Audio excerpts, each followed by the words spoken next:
93 FM. 93 Radio. Bonjour, le journal Jeune Afrique dit que le Cameroun a l'opposition la plus bête d'Afrique. C'est du moins ce que soutiennent Mathieu, Olivier et François Soudan, deux cadres de ce journal.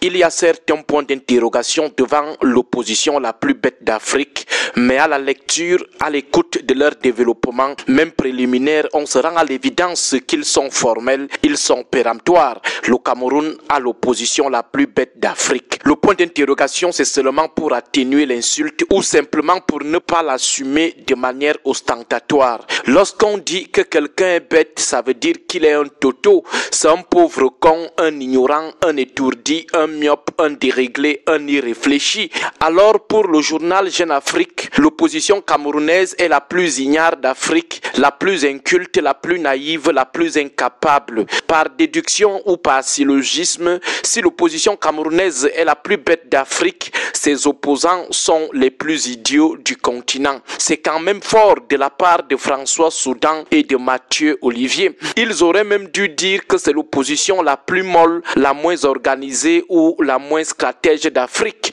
Mais la plus bête, c'est une insulte décomplexée. Nous rappelons que le point d'interrogation mis devant le titre n'a plus de valeur du moment où le développement des deux hommes soutient de manière étanche que l'opposition camerounaise est la plus bête d'Afrique. Au-delà de ce manque d'élégance et de respect dans le langage, il y a d'autres curiosités qui ressortent de cette insulte à l'égard de l'opposition camerounaise sans exception. La première curiosité, Jeune Afrique devra peut-être nous produire le classement des oppositions les plus bêtes d'Afrique avec des indicateurs précis, les critères ayant été retenus pour savoir qui est plus bête que qui parmi les oppositions africaines.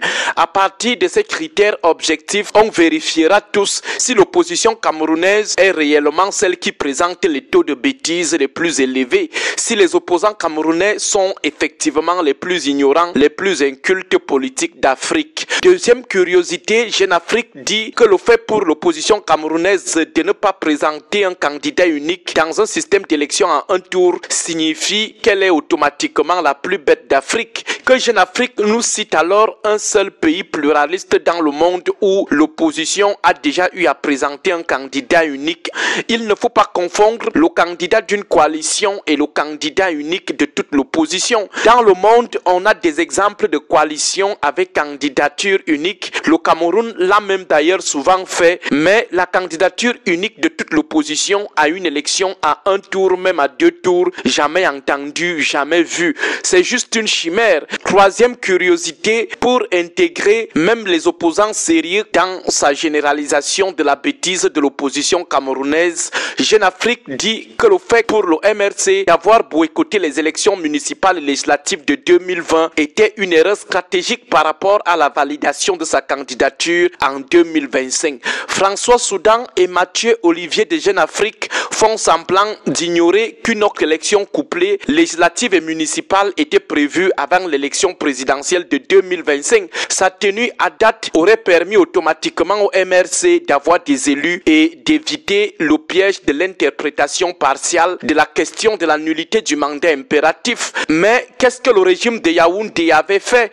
Il avait illégalement reporté ces élections dans l'unique but de ne pas permettre au MRC d'avoir au moins un élu, dans l'unique but d'éliminer Kamto de la présidentielle. Peut-être les deux hommes n'ont pas suivi le débat biaisé sur le mandat impératif de la Constitution et sur le mandat représentatif du code électoral. Jeune Afrique fait également semblant d'ignorer que des années en avance, des ministres de la République qui ne sont ni membres de l'ECAM ni membres du Conseil constitutionnel étaient déjà formels sur le fait que Kamto n'allait pas être candidat et ils parlaient en connaissance de cause. Le régime était donc prêt à tout. Nous avons peur de dire qu'il était même prêt à finir avec Kamto avant la présidentielle. Donc même si le MRC participait aux élections de 2020, c'est-à-dire même s'il avait eu des élus sous sa bannière, le ministère de l'administration territoriale allait toujours fabriquer à la dernière minute un yebga dans le MRC et dire sans honte que c'est lui, il reconnaît comme président de ce parti. Le fait d'avoir laissé un représentant de ce ministère entrer dans la salle d'audience avec une arme n'était pas un un acte anodin.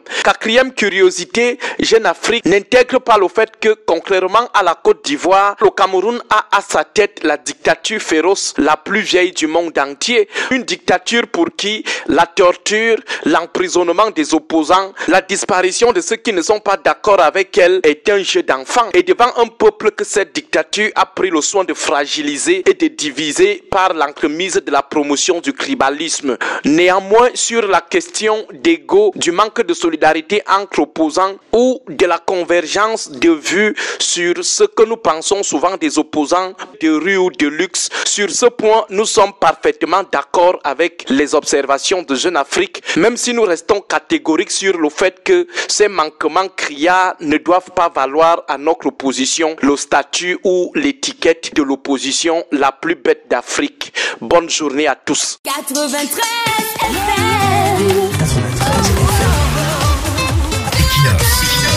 FM.